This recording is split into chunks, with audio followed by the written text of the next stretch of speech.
Good morning. আমি সুনন্দা, প্রবাসী আমার জগতে তোমাদের সবাইকে ওয়েলকাম।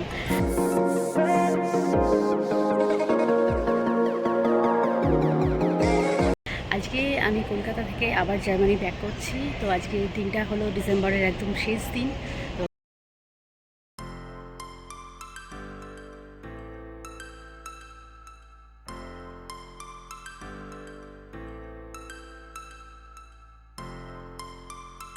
তো মন খারাপ তো লাগছেই, আমার প্রিয় শহরকে ছেড়ে যাচ্ছি, কিন্তু তাও যে জায়গায় ফিরতে তো হবেই, কর্মস্থল আর যাতেই হোক।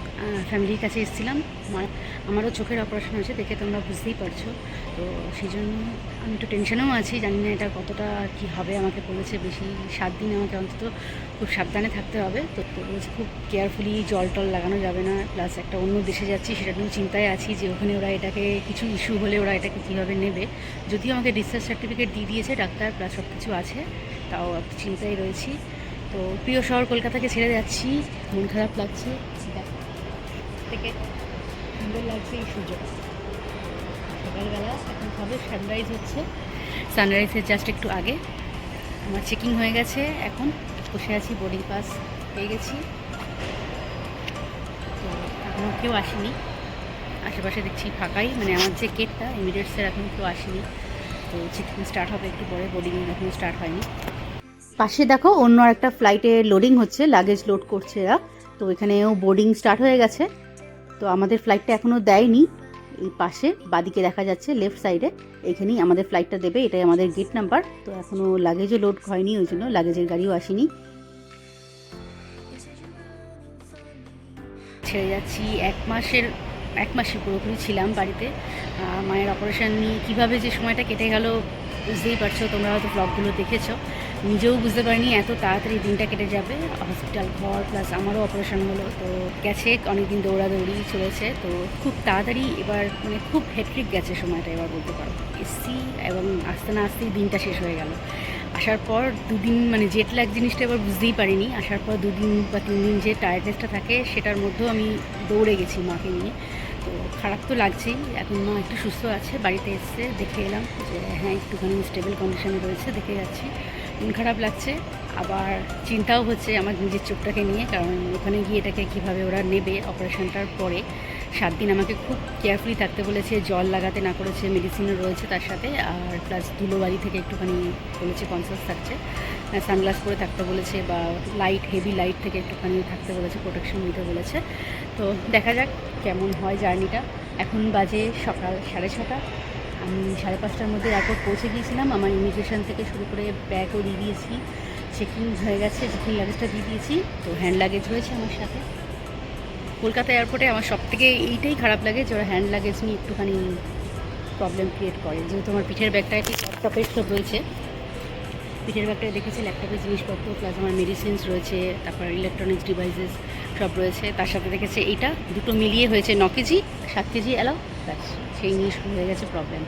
যাই হোক, সামহাও তাকে ম্যানেজ করতে হলো। যে ছিল কাউন্টারে, তাকে অনেক রকমভাবে রিকোয়েস্ট করলাম যে আমার মেডিসিনস রয়েছে, সার্টিফিকেটস রয়েছে, তার সাথে আমার সব কিছু ডিটেলস রয়েছে, প্রেসক্রিপশান থেকে শুরু থেকে। তো অনেক বোঝানোর পর অ্যালাউ করলো। একটুখানি তো করেই, কলকাতা এয়ারপোর্টে এত নতুন নয়, আমি যতবার ট্রাভেল করেছি এরকম প্রবলেম করে হ্যান্ড লাগেজ নিয়ে। তো যাই হোক, সামহাও ওটা নিয়ে একটু টাইম লাগলো, 15 মিনিট মতন ম্যানেজ করতে হলো। হয়ে গেছে, ইমিগ্রেশন হয়ে গেছে কমপ্লিট। এখনও আমার ফ্লাইট আসেনি, লাগেজ এখন লোড হবে। তো মনে হলো যে একা একা বসে আছি, এখন 8টা অবধি বসে থাকতে হবে। তো আরও 2 ঘন্টা টুকটাক কেনাকাটি করলাম, চা কিনলাম, গিফট কিনলাম সবার জন্য ডিউটি ফ্রি থেকে। সবার জন্য বলতে 2জন আমাকে বলেছিল, তাদের জন্য ছোট্ট টি ব্যাগস কিনলাম। 50টা করে প্যাকেজ রয়েছে, 850 টাকা পড়লো। মানে একটা সুন্দর প্যাকেজিং রয়েছে, আমি পরে তোমাদের শো করবো ওটা, মানে বাড়ি পৌঁছে দেখাবো কী কী কিনেছি, তখন শো করবো এটা কীরকম দেখতে। মানে গেট আপটা খুবই সুন্দর, লুকসটা যেটা দিয়েছে খুব সুন্দর, একটা রেড কালারের, তারপর 50টা টি ব্যাগ রয়েছে, লেখা রয়েছে গ্রিন টি, আর সব রকমই ছিল, মশলা চায় ছিল তার সাথে। ভালোই লাগলো। আমি আসাম টি আর দার্জিলিং টি মিক্স করেই নিলাম, বললো এটা ভালো হবে। যাই হোক, নিজের দেশকে ছেড়ে যাচ্ছি, প্রিয় শহর কলকাতাকে ছেড়ে যাচ্ছি, মন খারাপ করছে খুবই, কিন্তু গিয়ে তো যেতেই হবে। দিন তো কখনো থেমে থাকে না, সময় থেমে থাকে না। মন খারাপ, কষ্ট হচ্ছে। বাবা মাকে অনেকদিন পর দেখলাম, আবার হয়তো কবে আসতে পারবো জানি না। যাই হোক, তো তো ফ্লাইটটা দিলে এবার আমাদের বোর্ডিং স্টার্ট হবে, এখনও বাকি আছে সময়, ততক্ষণ ওয়েট করি। তোমাদের একটুখানি এয়ারপোর্টটা ঘুরে দেখাই ততক্ষণ। এখানে বোর্ডে দেখো টাইম দেখিয়ে দিয়েছে, তো আমাদের ফ্লাইটটা এখন সিকিউরিটি চেকিং চলছে। ফ্লাইটটা আমার যেটা আছে ভায়া দুবাই আছে, মানে এখান থেকে দুবাই যাব, দুবাই থেকে তারপর ফ্র্যাঙ্কফুর্ট, দুটো ফ্লাইট আমাকে মাঝখানে চেঞ্জ করতে হবে। তো এই যে ফ্লাইটে দেখো 9:10 টাইম, 10 নম্বর গেট। তো এখন সিকিউরিটি চেকিং স্টার্ট হয়েছে। একা একা ঘুরে বেড়াচ্ছিলাম, তো আস্তে আস্তে দেখছি যে এখানে সিটগুলো একটু একটু করে ভরছে, মানে অন্যান্য গেটে অন্যান্য ডেস্টিনেশনের ফ্লাইটগুলোর লোক অলরেডি এসে বসেছে।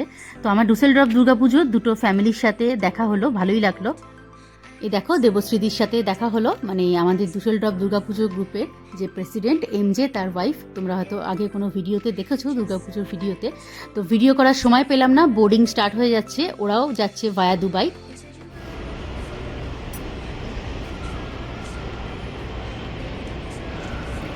ফ্লাইট আসছে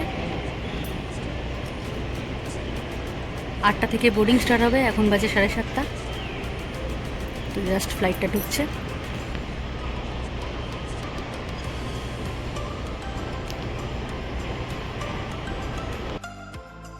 তো ফ্লাইটটা অনেকটাই বড়, ABCDE অবধি জোন আছে। তো আমার ডি জোনে সিট পড়েছে, তাই আগে আমাদের লাস্টের দিকে জোনগুলো বোর্ডিং স্টার্ট হয়ে গেছে।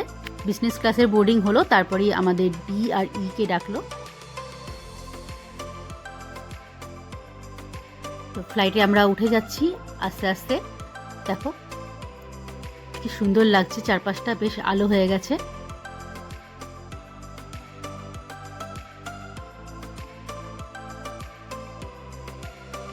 তো ফ্লাইট ফুল হয়ে গেছে, এবার টেক অফ করার জন্য প্রিপারেশন নিচ্ছে, অ্যানাউন্সমেন্টও হলো। তো তোমাদের সাথে শেয়ার করছি একবার ম্যাপটা। কলকাতা ছেড়ে যাওয়ার আগে কলকাতাকে যতক্ষণ দেখা যায় ম্যাপে হলেও তোমাদের সাথে আমি শেয়ার করছি, নিজেরও ভালো লাগছে দেখে। ভাবতেও কি অবাক লাগছে না, 1 মাস আগেও আমি কলকাতা আসবো তার প্রিপারেশন চলছিল, কত তাড়াহুড়ো করে সব কিছু গোছানো। দেখতে দেখতে 1 মাস কেটেও গেল, এখানে থাকলাম, কত তাড়াতাড়ি দিনগুলো যেন কেটে গেল, আবার ফেরার সময়ও হয়ে গেল। তখন আমি রওনা দিচ্ছি জার্মানির উদ্দেশ্যে। ফ্লাইটটা টেক অফ করছে, চারিদিকে সুন্দর আলোও ফুটে গেছে, যদিও শীতের সকাল, একটুখানি মেঘলা হয়ে আছে বটে, কিন্তু বেশ ভালোও লাগছে। নিজের প্রিয় শহর, নিজের জন্মস্থান, যেখানে আমি ছোট থেকে সকলের সাথে বড় হয়েছি, কাছের মানুষজন, আত্মীয় স্বজন, বন্ধু বান্ধব সবাইকে ছেড়ে আমি আবার রওনা দিলাম জার্মানির উদ্দেশ্যে। চলে যাচ্ছি বাইরে থেকে, যতক্ষণ পর্যন্ত কলকাতাকে দেখা যায় ম্যাপেও দেখছি, জানলা দিয়েও দেখছি।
তোমাদের সাথে মেনুটা একবার শেয়ার করে নিই, যদিও আজকে আমি ভেজই নেব, কারণ চিকেন রয়েছে, তার সাথে দেখলাম ভেজিটেবলস একটা কারি রয়েছে রাইসের সাথে, তো আমি ভেজই নেব।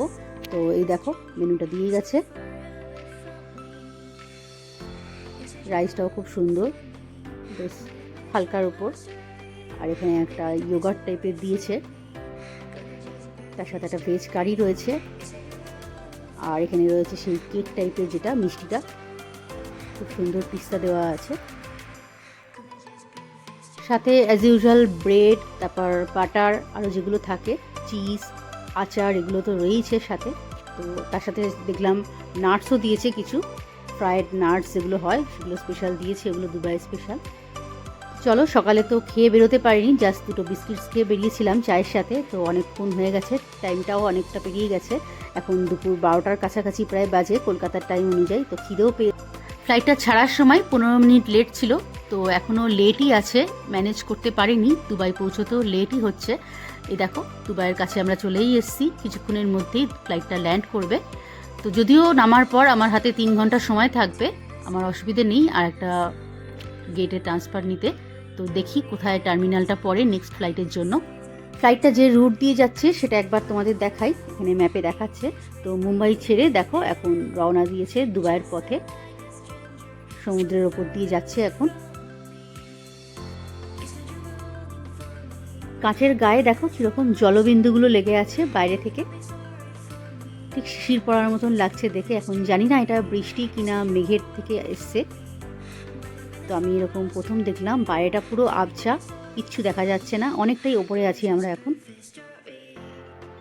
আশেপাশে সবাই খুব সুন্দর সিনেমা দেখছিল, আমারও ইচ্ছে করছিল বটে, কিন্তু উপায় নেই, কারণ আমার চোখের ওপর তো প্রেশার দেওয়া যাবে না, ডাক্তার বলেছে 7 দিন খুব সাবধানে থাকতে। তো টুকটাক মাঝে মাঝে এই অ্যাডগুলোই দেখছিলাম, যখন দুবাই সম্বন্ধে কিছু ইনফরমেশান আসছে বা ম্যাপ আসছে। বোরও হচ্ছিলাম, কিন্তু কিছু করার নেই, আজকে তো সিনেমা না দেখেই আমাকে যেতে হবে, সেকেন্ড ফ্লাইটটাতেও তাই। তাও সারাক্ষণ চশমা পরেই আছি, দিনে 4 থেকে 5 বার ড্রপস দিয়েছে ডাক্তার, একটা অয়েনমেন্ট দিয়েছে, মেডিসিনও দিয়েছে খাওয়ার জন্য, সবই নিলাম। তো আমরা জাস্ট ল্যান্ড করলাম, 15 মিনিটের জায়গায় লেটটা কোনোভাবে ম্যানেজ করে 5 মিনিট হয়েছে, কিন্তু ফ্লাইটটা এতটাই লোড, প্যাসেঞ্জার পুরো ফুল, সবাইকে আস্তে আস্তে নামতেও সময় লাগবে। তো এখন সবাই ল্যান্ড করেছে, কিন্তু এখনও গেট আসেনি, তো আমরা সবাই ওয়েট করছি। পাশে দেখো পরপর এমিরেটস ফ্লাইটগুলো দাঁড়িয়ে আছে, দেখতে কি সুন্দর লাগছে, সব কটার পাখনায় একই রকম ডিজাইন করা, দেখে বোঝাই যাচ্ছে এগুলো এমিরেটসের ফ্লাইট। আমার পাশে যে ভদ্রলোক ছিল সে সারাক্ষণ এই সাদা রঙের সানগ্লাস পরে বসেছিল, কি আজব প্রকৃতির ভদ্রলোক, সানগ্লাস পরেই সব কিছু করছে। আলটিমেটলি কফি এবং জুস সব সিটের মধ্যে ফেলে দিল, তাকে এয়ারহোস্টেস এসে স্পেশাল রিকোয়েস্টে অন্য একটা সিট চেঞ্জ করে দিল, এই সিটটা পুরো ভিজিয়ে দিয়ে চলে গেল। অদ্ভুত টাইপের লোক দেখলাম, সারাক্ষণ চোখে সানগ্লাস পরে বসে আছে, জানলার কাঁচ নাবিয়েও অন্ধকারেও বসে আছে সানগ্লাস পরে। তো দুবাই নেবে, এবার আবার নেক্সট ফ্লাইটটা কোন গেটে আছে সেটা দেখতে হবে। আমাদের নর্মালি আগের ফ্লাইটই দেখিয়ে দেয়, কিন্তু আজকে দেখলাম এই ফ্লাইটটাই কিছু দেখালো না, কত নম্বর টার্মিনালে পড়েছে, নেক্সট ফ্লাইট, নেক্সট ডেস্টিনেশন সব কিছুই দেখিয়ে দেয় নর্মালি এমিরেটসে, কিন্তু আজকে দেখতে পেলাম না, বা হয়তো দেখিয়েছে কিন্তু খেয়াল করিনি, চট করে চলে গেছে, কারণ আমি তো আজকে সিনেমার জন্য সারাক্ষণ স্ক্রিনটা অন রাখিনি, মাঝে মাঝে অন রেখেছিলাম। তো এখানে দেখছি বোর্ডের সব টাইমগুলো শো করছে, দেখি আমার ফ্লাইট কোথায় দিয়েছে।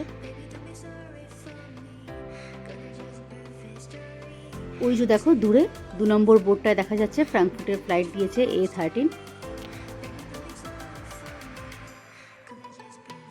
ওপরে দেখানো আছে দেখো A1 থেকে A24, এই দিকে যেতে হবে আমাকে। তো আমি এইদিকে এখন যাচ্ছি সোজা, আর বি হলে সেটা অন্যদিকে রুট করবে। তো তোমাকে এই নাম্বারগুলো এবং ওপরে যে ইনফরমেশানগুলো আছে সেগুলো সবসময় খেয়াল রাখতে হবে, নাহলে কিন্তু দুবাই ইন্টারন্যাশনাল এয়ারপোর্ট বিশাল বড় এয়ারপোর্ট, এখান থেকে অনেক ডেস্টিনেশনের ফ্লাইট ছাড়ে, তো সেদিকে তোমার একটু প্রবলেম হতেই পারে, সেই জন্য সবসময় চোখ কান খোলা রেখে চলতে হবে, অ্যানাউন্সমেন্টও শুনতে হবে, এবং ওপরের এই ইনফরমেশানগুলো, গেট নাম্বার, টার্মিনাল নাম্বার খুব ভালো করে দেখতে হবে বোর্ডে, প্রতিটা কর্নারেই দেওয়া থাকে, আমি আগের ভিডিওতেও শেয়ার করেছি যখন কলকাতা আসছিলাম। যাওয়ার পথেই ডিউটি ফ্রিটা চোখে পড়লো, এখানে দেখলাম বিভিন্ন রকমের নাটস এবং বিরিয়ানি তৈরির বিভিন্ন রকমের মশলা বিক্রি হচ্ছে। মেনলি আমি স্যাফরন কিনলাম, এটা তো দরকার পড়েই সুস্বাদু রান্না করার জন্য বাড়িতে গেস্ট এলে। তো তার সাথে আমি খেজুর কিনবো, যাওয়ার সময় প্ল্যান করেছিলাম। আমার টার্মিনালের সামনে আজকে লিফটেই আসতে হলো, কোনো ট্রেন বা অন্য কোনো গাড়ি নিতে হয়নি। গেটটা দেখেই নিলাম, লোকজন মোটামুটি বসে আছে, খুব একটা ভিড় হয়নি, বোর্ডিং তো শুরু হয়নি এখনও, আরও 30 মিনিট হাতে টাইম আছে। তো পাশেই এই দোকানটা থেকে, যেখান থেকে স্যাফরন কিনলাম, ওখান থেকেই আরও কিছু চকলেটস এবং খেজুরও আমি কিনবো, তো ওখান থেকে এখন কিনতে এসেছি দোকানটায়, তোমাদের সাথেও শেয়ার করছি কী কী কিনছি। এই গ্রিন প্যাকেটের খেজুরটা কিনলাম, এটা আগের বার দেখেছিলাম ফ্লাইটে একজন বসে খাচ্ছে, তো দেখেই আমার ভালো লেগেছিল, বিভিন্ন রকম ডেটসের মধ্যে বিভিন্ন রকম ফ্লেভারের বাদাম দেওয়া রয়েছে। তো এবার গেটের সামনে চলে আসলাম, বেশ ভিড় হয়ে গেছে, বোর্ডিংও শুরু হচ্ছে। দুবাই থেকে ফ্র্যাঙ্কফুর্টে হয়ে গেছে বোর্ডিং, আমাদের মোটামুটি ঢুকিয়ে নিয়েছে ভেতরে, লাগেজ চলছে, লেট চলছে, ফ্লাইট এখানে অনেক আবার সাদা চামড়ার লোকজন দেখছি, আবার 1 মাস পর বলতে পারো সাদা চামড়ার লোকজনদের সাথে আমার সাক্ষাৎকার হচ্ছে। আবার শুরু হচ্ছে ডেলি লাইফ। কলকাতা থেকে চলে আসলাম। ফ্লাইটটা আমাদের লেট করেছিল, মোটামুটি 20 মিনিটস লেট ছিল যখন কলকাতা থেকে ছেড়েছে। বাট দুবাই ঢোকার আগে ভাবছিলাম দৌড়তে হবে, আমার কাছে মাত্র 2 ঘন্টা টাইম ছিল হাতে। তো ভেবেছিলাম একটু শপিং করবো, শপিং করেছি। খেজুর কিনলাম, চকলেটস কিনলাম, তার সাথে কিনলাম স্যাফরন, ওই বিরিয়ানিতে বা হলুদতে কালার দেওয়ার জন্য গন্ধ সুন্দর হবে। তো দুবাইয়ের তো এগুলোই ফেমাস।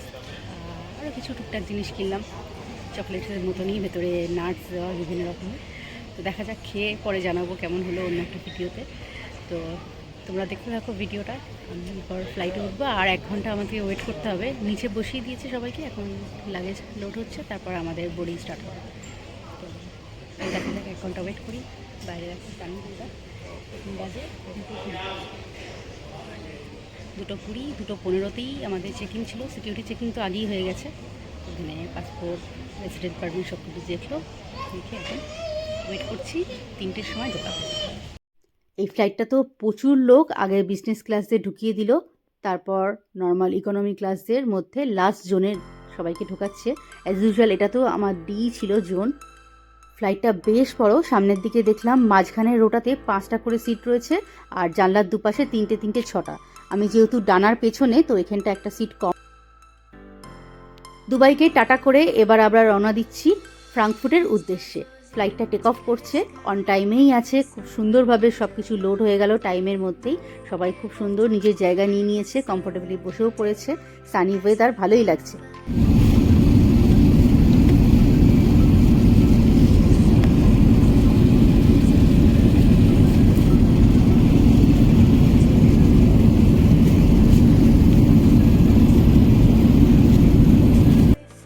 খাবার দিয়ে গেছে, দেখো একটা বেশ বড় ব্রেড দিয়েছে, তার সাথে ওখানে স্যালাড রয়েছে, আর এখানে মিষ্টি জাতীয় কোনো জিনিস রয়েছে। এখানে ওই বল টাইপের রয়েছে কিছু, ব্রেড টাইপের কিছু, তোমাদের সাথে আমি পরে শেয়ার করব খুললে। আমি 2খানা কোলা নিয়েছি, আর আবার আমরা ফিরে এসেছি কাটোফেলের জগতে। এই দেখো ব্রাড কাটোফেল দিয়েছে, এর সাথে ভুট্টা আর মটরশুঁটি দেওয়া। তো স্যালাডটা আমি খাবো না, দেখে খুব একটা ভালো লাগছে না। আর সাথে বাটার, ছোট্ট বিস্কিট, চা দিয়ে খাওয়ার জন্য cheese, as usual chips, nuts, এগুলো তো রয়েইছে এক্সট্রা হিসেবে। তো চলো শুরু করা যাক, খেয়ে নিই। খুব একটা খিদে পাইনি, কিন্তু আবার অনেকক্ষণ থাকতেও হবে, তাই জন্য খাওয়াটা দরকার। ফ্লাইটটা সমুদ্রের ওপর দিয়ে যাচ্ছে, আর মাঝে মাঝে একটু কেঁপেও উঠছে। বাইরে তার মানে বৃষ্টি টিষ্টি হয়তো হচ্ছে, বিদ্যুৎ চমকাচ্ছে, মেঘের সাথে ধাক্কা লাগছে মাঝে মাঝেই। তো আমাদের নাবার একটু আগে এখানে দেখো ভ্যানিলা আইসক্রিম দিয়ে গেল, যারা চিপস নিতে চায় তাদেরকে চিপস ছিল। তো এরোস্টেসরা এসে বারবার বলে রাখছে যে সিট বেল্ট লাগিয়ে রাখার জন্য, কারণ বাইরে ওয়েদার খুব একটা ভালো নেই, ফ্লাইটটা মাঝে মাঝেই কেঁপে উঠছে। ওই দেখো দূরে আমরা ফ্রাঙ্কফুট এবং রাইন রিভার দেখতে পেয়েছি ম্যাপে। তো ফ্রাঙ্কফুটের কাছে আমরা চলেই এসেছি, আর বেশিক্ষণ নেই হাতে, এক্ষুনি ফ্লাইটটা ল্যান্ড করবে। তো ফ্লাইট ল্যান্ড করে গেছে, এখনও গেট খোলেনি। তো বাইরে থেকে দেখাচ্ছি লাগেজের গাড়ি এসছে, দেখো টাইমের অনেক আগেই আমাদের ল্যান্ড করিয়ে দিয়েছে। প্যাসেঞ্জাররা এখনও ভেতরেই বসে আছে সিটে, কেউ উঠে দাঁড়ায়নি।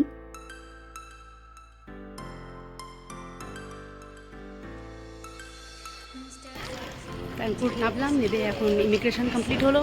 তো এবার যাচ্ছি ব্যাগেজ ক্লেমে। উনি এসে গেছে, যদিও 5 মিনিট আগেই ফ্লাইটটা ল্যান্ড করেছিল। তো আমাদের গেট খুলতেও দেরি হলো, ফ্লাইটটা অনেকটাই বড়, সেই জন্য অনেক লোক নামলো। আমরা একদম পেছন থেকে ছিলাম, মানে আমি ডিতে ছিলাম। তো এই ডিসি খালি হতে হতে প্রায় 15 মিনিট লেগে গেল। ইমিগ্রেশন কমপ্লিট করে এবার যাচ্ছি ব্যাগেজ ক্লেমে। খুব টায়ার্ড, চোখের অবস্থা খুব খারাপ, আর বেশি তাকাতে পারছি না। তার মধ্যে নামার আগে একটা অ্যাক্সিডেন্ট হয়েছিল, হতে হতে আমরা বেঁচে গেছি। প্রচণ্ড বিদ্যুৎ চমকাচ্ছিল, তো ফ্লাইটটা যা জোর আওয়াজ হয়েছে সবাই ভয় পেয়েছিল। ড্রাইভারটা খুব ভালো ছিল, লাস্টে ল্যান্ড করার পর সবাই আমরা ক্ল্যাপ করেছি।